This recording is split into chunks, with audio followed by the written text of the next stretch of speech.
திருமணம் செஞ்சு வைங்க, அவங்களோட கனவுகளை கட்டி போட்டு வேண்டாம். போக்குவரத்து, மருத்துவம், மேல்நிலை பள்ளி வசதி இல்லாத ஒரு வனவிலங்கு மட்டும் உலாவிக்கிட்டு இருக்க ஒரு கிராமத்துல இருந்து நான் வந்திருக்கேன். ஊத்துமேடுன்றது என்னுடைய கிராமம்.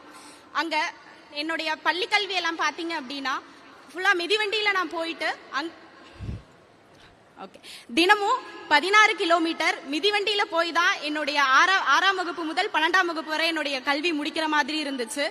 என்னுடைய ஊர்ல ஒரு பழக்கம் இருக்கு, பொண்ணுங்க வந்துட்டு நீங்க ஏன் படிக்கணும், நீங்க வந்துட்டு கல்யாணம் பண்ணி வேற ஒரு வீட்டுக்கு போறவங்க தானே, உங்களுக்கு எதுக்கு கல்வி வேணும் அப்படின்ற ஒரு சூழல் இருந்துச்சு.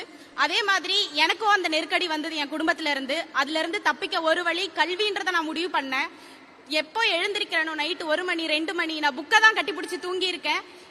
10th 11th 12th school first வாங்கினேன். ஸ்கூல் ஃபர்ஸ்ட் வாங்கின பிறகு என்னுடைய பள்ளி ஆசிரியர் மூலமா எனக்கு அகரம்னு ஒன்று தெரிய வந்துச்சு. அகரம் தெரிஞ்ச பிறகு அகரம்காக எங்க ஊர்ல நெட்வொர்க் கிடைக்காது, அது பட்டன் செல்லு, அதை வச்சுட்டு எங்க நெட்வொர்க் கிடைக்குமோ மழை பெஞ்சாலும் வெயில் அடிச்சாலும் அங்க உட்காந்துட்டு எனக்கு ஒரு ஃபோன் கால் வந்துடாதா, நீ உனக்கு வந்து சீட் கிடைச்சிருச்சுன்னு சொல்லிட மாட்டாங்களா அப்படின்னு சொல்லி ரொம்ப நாள் ஏங்கி காத்துட்டு இருந்த வாய்ப்பு ஒரு நாள் எனக்கு ஃபோன் கால் வந்துச்சு. அங்கிருந்து கிளம்பி வந்த பிறகு நீ இவ்வளவு மார்க் வச்சிருக்கல, நீ இன்ஜினியரிங் படி அப்படின்னு சொல்லி எனக்கு SRM காலேஜ்ல இன்ஜினியரிங் சீட் கொடுத்தாங்க.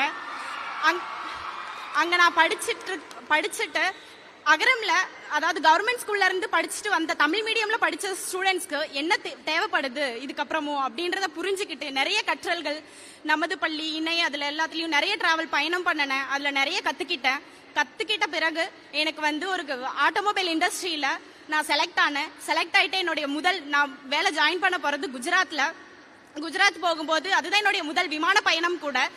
எனக்கு தெரியாது எப்படி போகணும் என்ன பண்ணணும் அப்படின்ட்டு. அங்கதான் நான் ஃபிளைட் ஏற போகும்போது நான் மிஸ்டர் சிவகுமார் சாரையும் அண்ட் லக்ஷ்மி மேமும் வந்தாங்க.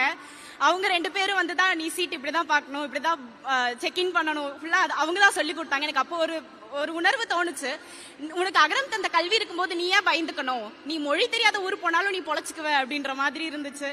அதுக்கப்புறம் இப்போ நான் குஜராத், குர்கான் அங்கெல்லாம் முடிச்சுட்டு இப்போ பெங்களூர்ல ஒரு ஆட்டோமொபைல் இண்டஸ்ட்ரியில ஏரியா சர்வீஸ் மேனேஜரா ஒர்க் பண்ணிட்டு இருக்கேன். என்னுடைய 1 வருட குடும்ப வருமானம் இப்ப என்னோட 1 மாத சம்பளம். பொம்பளை பிள்ளைங்களுக்கு திருமணம் செஞ்சு வைங்க, அவங்களோட கனவுகளை கட்டி போட்டு வேண்டாம். தேங்க்யூ. அகரம்க்கு ரொம்ப நன்றி எனக்கு இந்த வாய்ப்பு கொடுத்ததுக்கு. அகரம் உதவியால சத்யபாமா யூனிவர்சிட்டியில BE EEE 2014 பேட்ச்ல எனக்கு கிடைச்சது. ஸோ அந்த வாய்ப்பை காலேஜ் டைம்ல எல்லாரும் படிச்ச மாதிரி இங்கிலீஷ் எல்லாருக்குமே தெரியாது. ஸோ லைப்ரரி தான் என்னுடைய ஒரு ரூமா இருந்துச்சு. லைப்ரரியில இருந்து கத்துக்கிட்டு ஒவ்வொன்றத்தையும் நான் வந்து